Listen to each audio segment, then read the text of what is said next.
Maono yetu kama FCS ni kwamba tunatamani na tunaamini kuwa na raia ambao wanawezeshwa, ambao wanajitegemea, wenye kuwajibika, lakini pia wana haki zao za kijamii na za kiuchumi na kufurahia maisha bora. Nafikiri kila mtu hilo ndio anatamani liwepo, na sisi ndio tamanio letu kubwa. Sisi kama asasi za kiraia tumeshiriki kiasi kikubwa sana kwenye kuhakikisha kwamba dira pamoja na mpango elekezi wa muda mrefu unaakisi maoni, mawazo na matarajio ya wananchi, na tumekuwa sehemu kubwa sana ya michakato hiyo miwili. Kwa hiyo tunataka kutumia fursa hii kuendeleza ule ubia, ule ushiriki ambao tumeuanza katika michakato ambayo ina define future ya Tanzania, mustakabali wa Tanzania utakuwaje.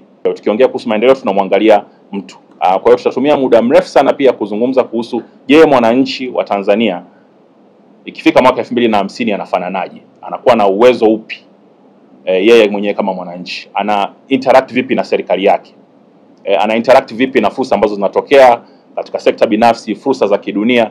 Mwananchi wa Tanzania anafananaje mwaka 2050? Na katika hilo kuna umuhimu mkubwa sana wa kuangazia sekta moja ambayo ni muhimu kwa ajili ya kumuendeleza huyu mwananchi, ambayo ni sekta ya elimu. Kwamba mwaka huu tunajiangalia katika dira inayoenda kutekelezwa, tunajiona wapi kama asasi za kiraia?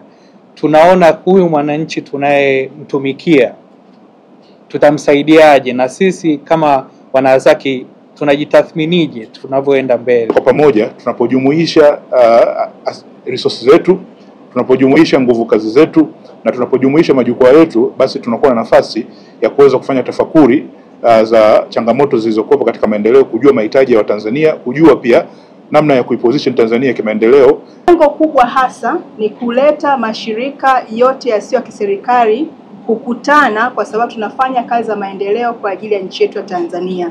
Kwa tunakutana kutoka Tanzania bara na Zanzibar kuweza kujumuika ndani ya hii wiki moja na tuweze kujifunza na kutathmini kazi zetu za maendeleo ndani ya nchi yetu, lakini wakati huo huo kuangalia namna gani mikakati yetu tunaweza kushirikiana kwa pamoja katika kufanya hayo.